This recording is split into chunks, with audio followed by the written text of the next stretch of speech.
When Ben Shapiro or Republicans, or even the New York Times does this sometimes, when they say like, wow, they're really doing well with the black vote here, they mean like literally they mean like 5 to 6%.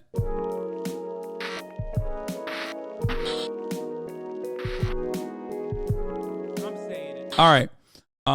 Let's take a look. Why we lost and how we win. Re-election is. Who is it a referendum on? The assumption of Republicans was it's got to be a referendum on the party in power. It has to be.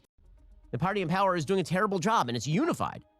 They have. Well, that is what a midterm election is. It is a referendum in the party on power, unless the party that is not in power is really, really bad, which is what happened in this circumstance. The House, they have the Senate, they have the presidency. All the bad stuff is their fault. In many of these races, the referendum turned into a referendum not on Joe Biden and the Democrats, but into a referendum on the particular weird, out-of-the-box candidates that Republicans chose in many of these areas. What is this music, dude? What is happening in the background of this video? Candidates who made many independents feel insecure. And this was a major problem. It was a serious problem for the Republicans.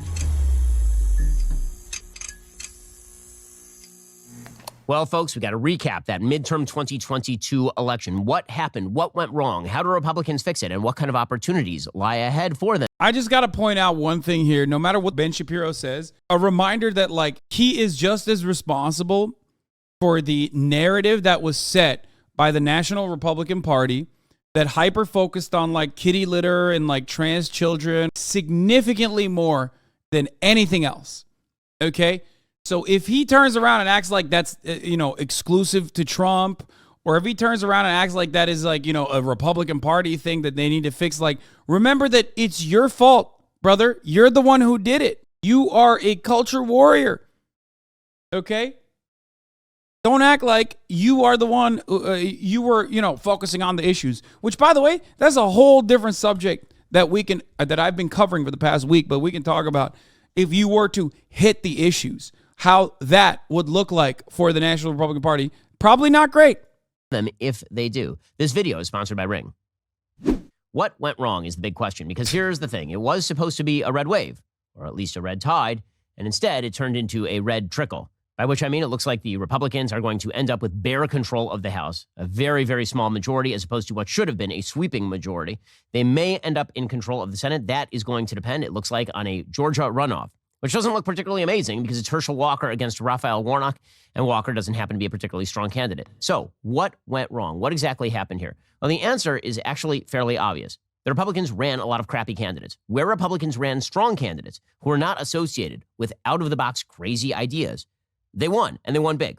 The big contrast in 2022 is between Florida, where Republicans absolutely cleaned up, and, say, the Georgia gubernatorial race, where like, how many times did Ben Shapiro talk about voter fraud? Not in this cycle and not like hyper specific to Donald Trump, but as a rule of thumb, any Republican that says, oh my God, this election stolen theories that were like individualized by Donald Trump was just such a bad narrative, right? Whenever they say that, remind them, or at least like look through voter fraud, key search voter fraud on their fucking media outlets, or key search voter fraud on their own fucking Twitter threads. And you will see for like the past 30 fucking years, the National Republican Party has been screaming about voter fraud. The only thing that Donald Trump did was make that a personal deal. Okay. He personalized it. And as a popular candidate, he was always able to take things that Republicans were using as a way to, cut propaganda and make it like his own issue. You know what I mean? Oh, the disdain that the elites have for you, the liberal elites have for you, that's the same disdain that like Graydon Carter had for me because he's a sissy and his parties fucking stink. No one wants to go to the Vanity Fair parties anymore because I'm not involved. I'm not allowed. And like, no one in the fucking red state living in the Appalachian Mountains is like, oh yeah, Graydon Carter, he is a sissy. No, it was just the fact that they were like, that's our guy, and liberals hate me, and they hate him because he is just like me for real. But overall, it was still a larger argument. Okay? Overall, it's still the same fucking argument that the Republican Party's been making, right? Same with fucking voter fraud. It came across like an individual loser crying foul over and over again when Donald Trump personalized it However, the reality is that the argument, and I've said this for years now, okay? Trump is not the problem. The Republican Party is the problem. And when liberals try to say it's just Trump, they are missing everything. When Republicans try to identify the problem as just Trump, they are literally cooking themselves, okay? Trump is just a victim of his own success. The Republican Party in general is now a victim of their own success. That's it. Where Brian Kemp did really well against Stacey Abrams. Or Texas, where Greg Abbott did really well against Beto O'Rourke. Democrats poured tons of money into these places. The contrast is those places versus all the other places where the Republicans wildly underperformed. And here I'm talking about Pennsylvania, where they ran Doug Mastriano, who got absolutely smoked by Josh Shapiro in the gubernatorial race. Or New Hampshire, where Don Baldock got smoked by Maggie Hassan. These are the races where things should have gone differently because all the fundamental Bro, his criticisms are identical to the liberals on CNN, by the way. It's pretty funny. underlying factors were in favor of Republicans here. A 43% approval rating for the current president of the United States. 75% of Americans in exit polls saying that the economy was moving in the wrong direction. 28% approval rating for Joe Biden among independents. 40-year high in inflation. Chaos in the Middle East breaking out again thanks to Iran. Right? Like tons. Yeah, totally, dude. Hey, another lock that I had, by the way, I just want to point. I know I'm posting dubs right now. Remember when everyone was like, oh my God, Joe Biden and his Afghanistan pullout policy is going to be genuinely awful. And the media in unison, both the Republicans and the Democrats, both in liberal media, were pummeling him. How many voters do you think voted on the Afghanistan pullout policy, you think? How many voters were like, man, I really can't get myself to vote for Joe Brandon here, or because of the Afghanistan withdrawal? Suck my dick, okay? Suck my fucking cock. That policy was popular. That was absolutely popular then. The media tried really fucking hard to make it seem like it wasn't. Everyone thought it was good. Everyone. The Republicans tried to do the 13 brave warriors that died narrative over and over again, and then they fucking threw those brave warriors that died aside like Woody in Toy Story. I'm no longer playing with you anymore. No one gives a shit, okay? That was good. That was a dub for Brandon. The real awfulness is not the pullout policy. The real awfulness was quite literally starving the Afghan population. And that's ongoing. But because Americans don't give a fuck about brown people, especially Muslims, no one even cares about the Democratic Party's current foreign policy on Afghanistan, which is disastrous. It's murderous. It is an ongoing human rights abuse. But obviously that's not going to, lead to any sort of domestic punishment because no one gives a fuck. That's the unfortunate reality. So when Ben says like, oh man, Iran, blah, blah, blah, like shut the fuck up. No one cares. No one cares about that. The American war machine keeps going brr, and the only people that do care are probably parents and people close to like veterans who were, active duty deployed out to the fucking middle of nowhere for no other reason other than to make sure that JSOC operations could get black budget funds from maintaining an opiate trade that goes directly from Afghanistan into Europe, okay? Nobody gave a fuck. Maybe the only people that will vote against Joe Brandon in that regard are the ladies back home that were getting fucked by Jody, who now can't have sex with their boyfriends anymore because their fucking shitty-ass husbands are back home, okay? That's it. That's not a broad enough constituency of voters. Sorry, okay? That's it. Tons of stuff happening in the world right now, none of it particularly good for the Democrats, which is why, if you looked at the polls, all the movement in the last weeks was toward the Republicans. So what went wrong? The answer is Republicans assumed in a lot of these races that the fundamentals against Joe Biden were so strong they could literally go down to the homeless shelter, pick up some people, and put them up for races. That is not how politics works, and this is what the independents showed. So many of those same independents who didn't like Joe Biden voted for a Democratic candidate because they looked at the Republican candidate and they said, this is not somebody I can trust with governance. This is the constant story. The more solid the Republican candidate, the better the candidate did. I know this seems like tough stuff, but it really is not. Republicans made a bad habit of, in primaries, picking candidates who seemed attractive because they were fight people, but they didn't actually guarantee the possibility of solid governance, solid, sober stuff once they were in office. See, think of politics like a cake. Okay, and the cake has a couple of elements. It's got the cake, it's got the icing. Republicans are very attracted by the icing. We love the icing. The icing is the social culture war kind of stuff, the sexy stuff where you're fighting against the yeah, sexy stuff like fucking freaking out about like the permanent war narrative, freaking out about your neighbor being demonic, thinking that like teachers at school are teaching your children that like you should be upset about being a white person and also transing your children actively. That sort of stuff. No, dude. No. That icing, and he is right, that is icing. That is the only part of the fucking narrative that is actually tangible for the Republican base, because the other part of the narrative is gross and awful and anti-poor, and most people nowadays understand that reality and don't, it's not actually a fucking, let's get out to the polls type beat. When you're running on cutting Social Security, you're going to look like Blake Masters. Okay? It's just a fundamental problem within the Republican Party in general, and it's not about Donald Trump. Wild equity agenda of the Democrats. You're fighting against the transing of the children, all that. Yeah, see, he's saying it. He literally, dude, that is what fucking got you to lose, idiot. All this stuff's super important. Icing is great. You can't have a great cake without the icing. But if the cake is icing, and what is underneath the icing is actually not cake, it's just a bag of flaming garbage, the icing isn't going to help. And so Republicans kept picking candidates where there was no evidence these people were going to be good at governing. They'd been at like QAnon rallies 6 months beforehand. That is not going to win. And here's the thing. If you actually wish to see conservatism win, you need people to win their races.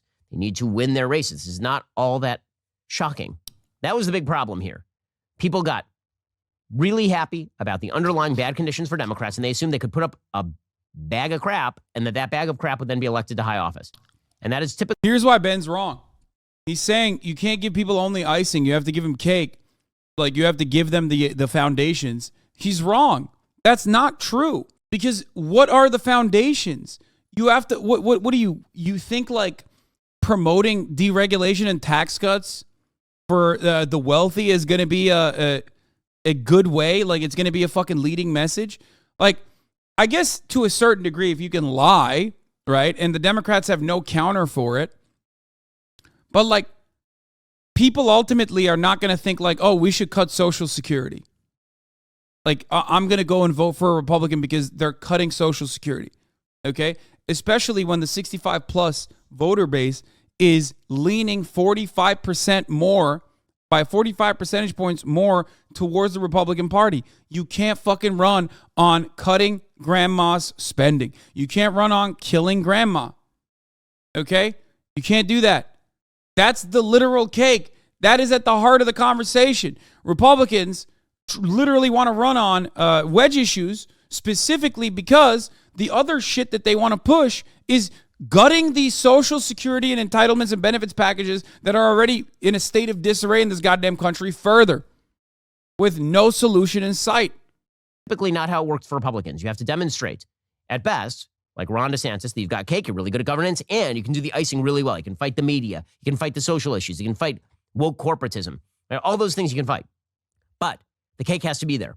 Or like Brian Kemp, who fought a few of the cultural issues, but more was just the cake. There wasn't like tons and tons of icing. It was mostly just cake. Or Mike DeWine in Ohio, who earned the trust of his population in Ohio to the extent that he won over 60% of the vote in Ohio. J.D. Vance, by contrast, won about 53% of the vote because he was a more controversial candidate. Well, folks, with the holidays coming.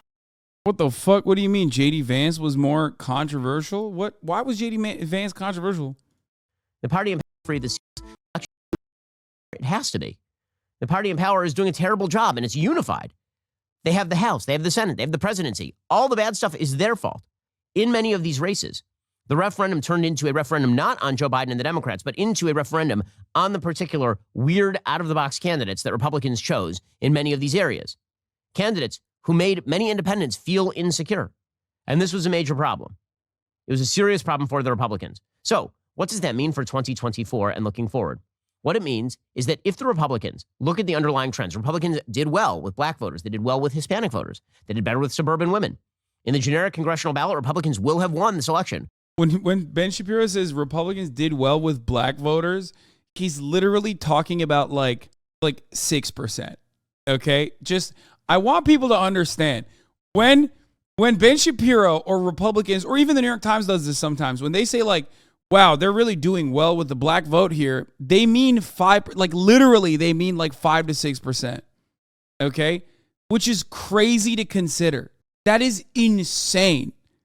That is considered a fucking legitimate, a legitimate W. It's not. By somewhere between 2 and 4 points. That's not a bad election on the surface of it. It just didn't materialize in many of the key races, again, because of bad candidate choice. And many of those candidates were tied up in the Donald Trump desire to see people talk incessantly about the 2020 election and his claim that the election was stolen from him. This is why, in the immediate aftermath of the election, you had Donald Trump putting out on Truth Social messages about Don Baldock being insufficiently sycophantic to him. He picked Don Baldock. He picked Don Baldock in New Hampshire specifically because Don Baldock denied the results of the 2020 election. That's why Trump loved him. And then Don Baldock was asked, did Trump win the election? And he said no. And then he lost. And Trump said, well, it was because he refused to go along with me. No, President Trump, that is not what happened. Don Baldock was a bad candidate. You picked him in the primaries. That one's on you. Same thing happened with Mehmet Oz. Apparently, Donald Trump endorsed Mehmet Oz, who barely eked out a primary victory against. How is he going to say Mehmet Oz is a bad candidate? Like, if you're saying Don Baldock is a bad candidate because he's an extremist, that's fine. That's true, especially for the state, right? But Mehmet Oz is not an extremist by any means. So why the fuck is he going to try to point that same finger of blame at Mehmet Oz then? Because Dr. Oz quite literally ran an infinitely better campaign than Herschel Walker, okay? He did. Or he didn't run a great campaign, but his approvals, his name recognition carried him. And the things that he was pushing for, the ideas that he was pushing for in the short period of time that he actually did, step foot inside of the fucking Pennsylvania borders was literally to talk about like how he's going to run from the middle. Dave McCormick in Pennsylvania on the basis that Melania liked Dr. Oz on TV. And that is not how you pick candidates. President Trump picked Doug Mastriano in Pennsylvania. He endorsed him. He wanted him. Why? Because Mastriano said that the election of 2020 was stolen. Regardless of what you believe about the election of 2020, if your main issue in 2022 is election 2020, you're going to lose. It's going to be a serious problem for you as a candidate. So moving forward toward 2024, Republicans are going to have a choice. Right now, they have the Florida model. The Florida model is Ron DeSantis took a state that he won by 30,000 votes in 2018, 0.4% of the vote, and he transformed that into a 20-point victory. He won that state by 1.5 million votes. That was his margin of victory. The rest of the state went red as well. Republicans picked up 4 House seats in Florida. Marco Rubio walked away with a 16 percentage point win over Val Demings. That was supposed to be a close race. What happened in Florida? Ron DeSantis is good at governing. He is good at organizing. He's a good candidate.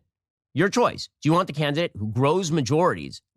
I think like places like Florida, I can point to every single place where the Democratic Party underperformed.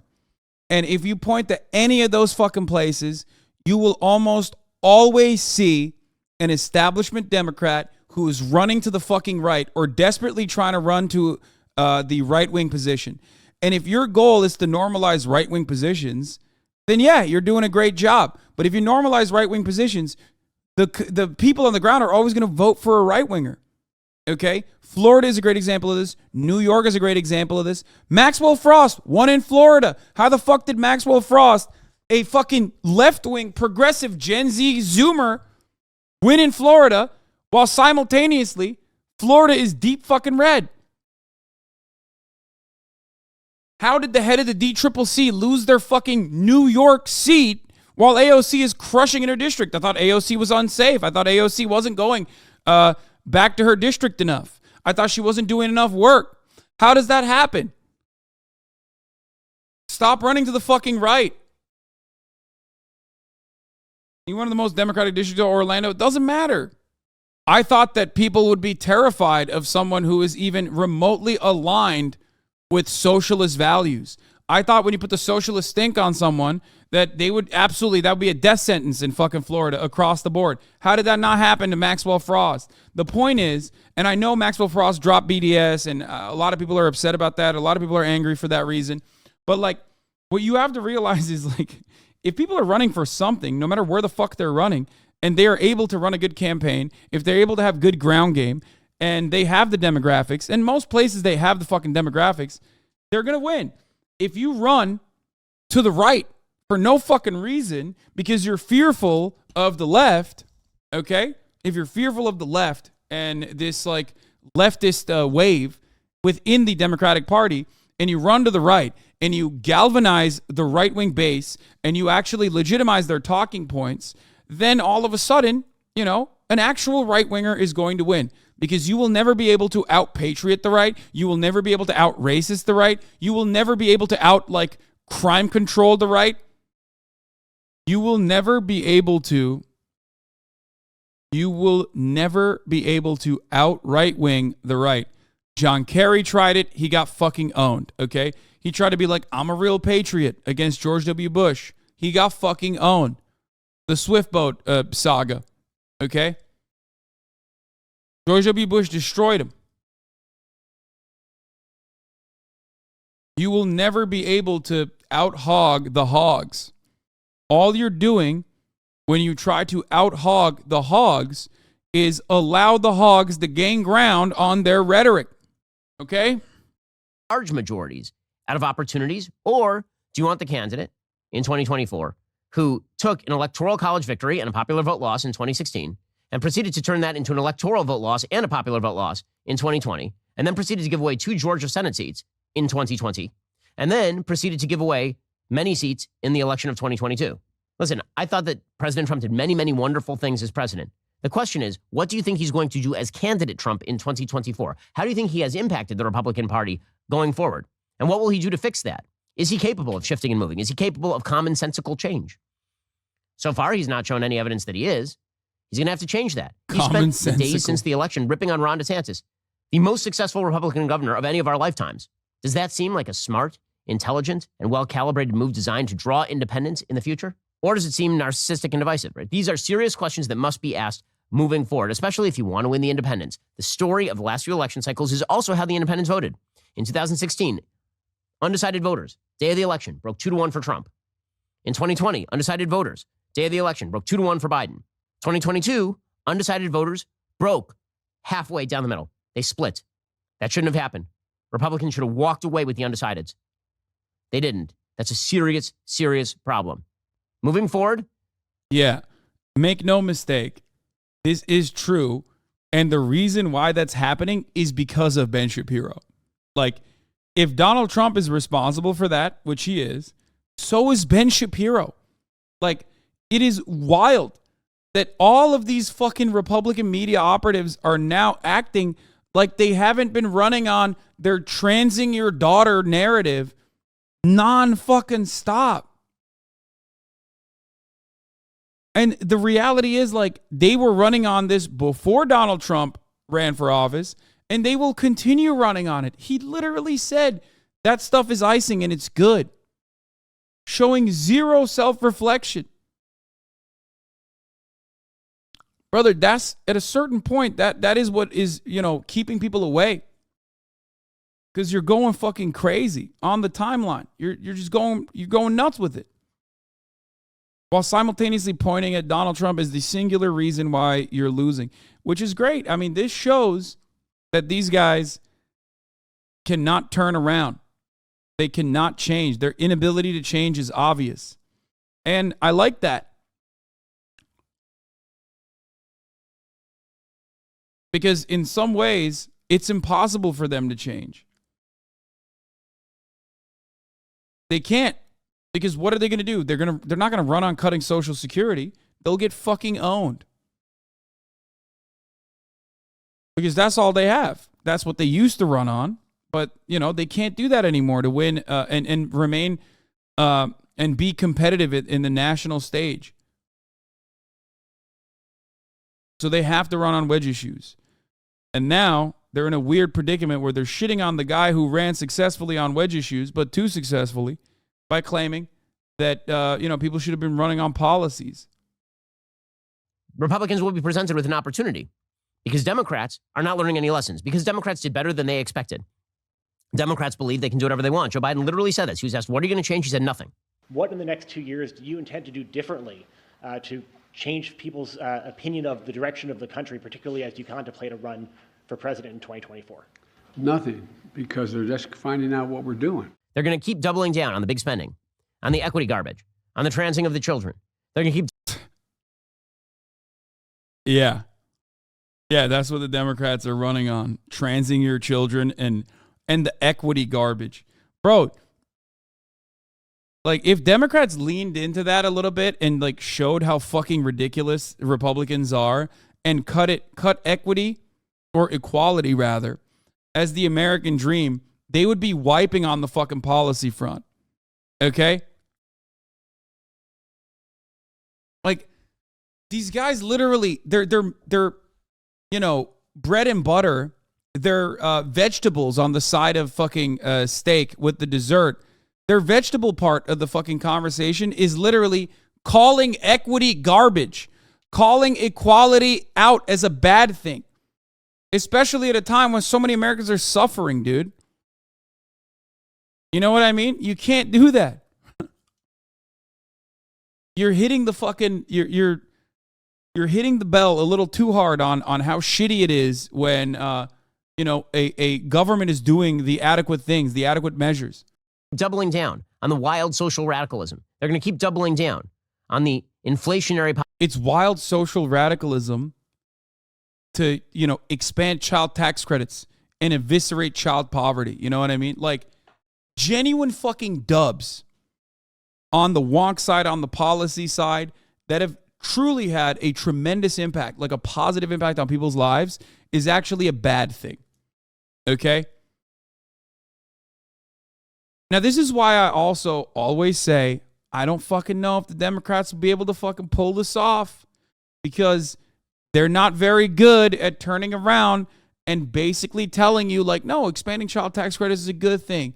These people are fucking psychos. Look how little they have been talking about the student loan debt relief.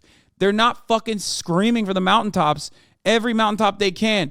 Arkansas, Nebraska, Tejas, all of these fucking Republican safe havens have done their very best to have attorneys general go out and basically tell you, like, no, we're pieces of shit. We're literally going to fucking stop student loan debt relief from happening. Okay? Use that. Use that as an opportunity. Look at Kentucky. Look at Kentucky. They just literally said, fuck your voting, fuck your ballot provision, fuck your amendment that you voted on to defend abortion. Our attorney general is going to do what he wants to do, which is continue to fucking ban abortion in the state. Okay? Use that as an opportunity. Hammer that shit in. Democrats can't. So right now we're in a weird holding pattern where it is like, where it's basically like, will the Republican Party implode before the Democratic Party offers them an out by being awful? Policy and bad fiscal and economic policy that leads to stagnation. They're going to keep doing that sort of stuff. Republicans will get another bite at the apple. All they have to do is get sober and get serious and stop pretending that just because Democrats are bad, that means you can run whomever you want and that person will inevitably win. Wrong. I want to say the same thing to the Democrats. Like, just because the Republican Party is imploding doesn't mean you can continue to fucking run to the right over and over again and offer these like weird lifelines to the Republican Party because you're more fearful of like a leftist majority in your House or in your fucking Senate or in your in your state legislatures. You know, you can't. Stop running to the right. Stop running to the right. Stop running to the right. But who knows? We'll see what happens.